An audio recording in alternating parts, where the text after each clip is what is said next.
8 प्रकार के मैथुन, इनसे होता है ब्रह्मचर्य का नाश, इनसे बचें।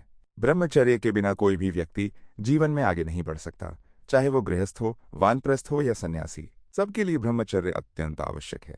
ब्रह्मचर्य का पालन ही जीवन है, परम पुरुषार्थ है और अध्यात्म है। जो ब्रह्मचर्य का पालन नहीं करते वे न तो सच्चे गृहस्थ बन पाते हैं, न वानप्रस्थ और न ही सन्यासी।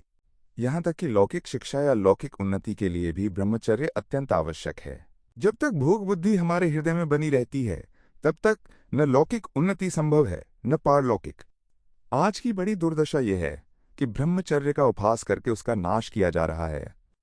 पूज्य उड़िया बाबा जी कहते हैं कि अष्टमैथुन के द्वारा ब्रह्मचर्य का नाश होता है। अष्टमैथुन में पहला, काम संबंधी दृश्य, विचार या चिंतन। जब हम किसी काम संबंधी बात को पढ़ते हैं, किसी काम क्रीड़ा को देखते हैं, चाहे वह पशु पक्षी की ही क्यों न हो, या कोई अश्लील चित्र, सिनेमा या मोबाइल आदि पर कोई दृश्य देखते हैं, तो हमारे भीतर काम का चिंतन जन्म लेता है। केवल एक मछली के मैथुन को देखने मात्र से सौभरी ऋषि का मन, जो पहले भगवान के चिंतन में लीन था, स्त्री चिंतन में फिसल गया और उन्होंने 50 राजकुमारियों से विवाह कर लिया। हमारे शरीर में वीर्य की कोई अलग थैली नहीं होती, जैसे पित्त की थैली या मूत्राशय होते हैं। हमारे शरीर में मनोवाह नाड़ी को ही रक्त की मथानी कहा गया है। जब हम गाढ़ चिंतन करते हैं, विशेष रूप से काम का, तो ये मथानी पूरे शरीर से रक्त को खींचकर वीर्य को एकत्रित कर देती है। परिणाम स्वरूप वो वीर्य या तो सोचते समय नष्ट हो सकता है या रात्रि में स्वप्न के माध्यम से निकल जाता है। इसलिए एक उपासक को अष्टमैथुन के पहले मैथुन अर्थात काम विषयक चिंतन, दर्शन या पढ़ने का त्याग करना चाहिए। न तो वो ऐसी कोई किताब पढ़ें जिसमें काम विषयक बातें हों, न किसी जीव को मैथुन करते हुए देखें, न कोई अश्लील चित्र देखे और न ही उसका चिंतन करे। यदि चिंतन बन गया तो समझो पहला मैथुन हो गया। अष्टमैथुन में दूसरा, अश्लील वार्ता और चर्चा। जब 4 पुरुष बैठकर स्त्रियों के अंग प्रत्यंग का वर्णन करते हैं, काम संबंधी बातें करते हैं या ये चर्चा करते हैं कि काम सुख में कितना आनंद है, तो इस प्रकार की अश्लील वार्ता से हृदय में काम का चिंतन उत्पन्न होता है। हमें चाहिए कि हम 4 लोग बैठें और भगवान की चर्चा करें, उनके रूप, गुण, लीला और महिमा का स्मरण करें। लेकिन यदि हम स्त्री संबंधी चर्चा करें, काम विषयक बातें करें या काम सुख की चर्चाएं करें, तो हमारी मनोवाह नाड़ी सक्रिय हो जाती है। ये नाड़ी शरीर के रक्त को मथकर वीर्य को एकत्रित करती है और वो किसी भी माध्यम से बाहर निकल सकता है, चाहे सोचते हुए या सपने में। अष्टमैथुन में तीसरा, एकांत में इशारे, हास्य, विनोद और स्पर्श।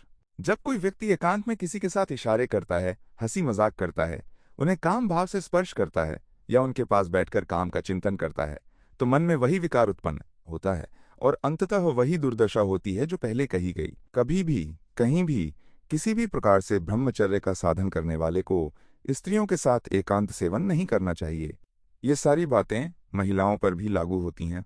इंद्रियां अत्यंत बलवान होती हैं, वे बड़े बड़े विद्वानों को भी आकर्षित करके गिरा देती हैं। इसलिए सजग रहें। ये भ्रम न पालें कि हम संयमी हैं या हमें कुछ नहीं होगा। ब्रह्मचर्य की रक्षा के लिए विपरीत शरीरों के साथ एकांत का त्याग, दृष्टि का संयम और संगति की सावधानी परम आवश्यक है। अष्टमैथुन में चौथा, छुपकर या चोर दृष्टि से किसी स्त्री को काम भाव से देखना। जब कोई व्यक्ति किसी स्त्री को चोर दृष्टि से काम भाव से देखता है, ये भी ब्रह्मचर्य का घातक उल्लंघन है।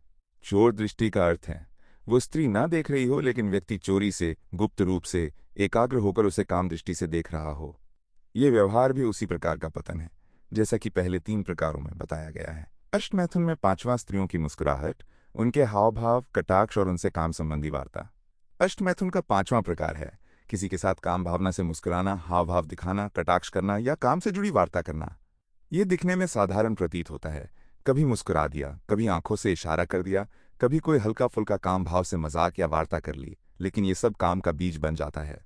भले आगे कोई मिलन न हो, लेकिन वो मुस्कुराहट, वो हाव भाव, वो कटाक्ष मन में लगातार चिंतन का रूप ले लेता है।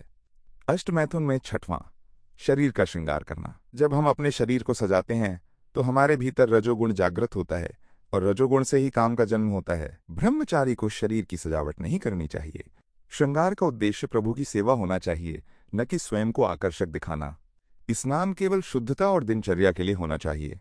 यदि कोई श्रृंगार करना भी हो तो केवल वैष्णव भावना से, जैसे प्रभु की प्रसादी माला, प्रभु का चंदन, प्रभु की चरण रज लगाना, प्रसादी इत्र या प्रसादी उच्छिष्ट। यही एक ब्रह्मचारी का वास्तविक श्रृंगार है।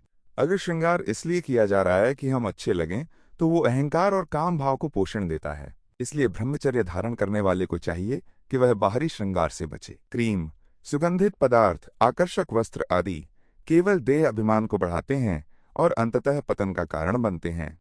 अष्टमैथुन में सातवां भोग की बातें सुनकर उसे प्राप्त करने का प्रयास करना। जब हम बार बार भोग संबंधी बातें सुनते हैं तो धीरे धीरे हमारा चित्त उसी में डूबने लगता है। मन चंचल होकर भोग की प्राप्ति के मार्ग खोजने लगता है। भोग पाने के लिए कहाँ जाए, कैसे किसी से मिले, और इस पागलपन में ब्रह्मचर्य खंडित हो जाता है। अष्टमैथुन में आठवां संभोग, शारीरिक संबंध एवं हस्तमैथुन मैस्टरबेशन। इसमें स्पष्ट रूप से संभोग किया जाता है या फिर स्वयं ही हस्तमैथुन मैस्टरबेशन के द्वारा काम सुख की पूर्ति की जाती है। ये विकार इतना व्यापक और भीषण हो चुका है कि बच्चे तक इसकी चपेट में आ रहे हैं। ये कुसंग और अश्लीलता के प्रसार का परिणाम है। हस्तमैथुन एक घातक विकृति। ये एक अत्यंत गुप्त परंतु बेहद हानिकारक आदत है जो शरीर को भीतर से खोखला कर देती है।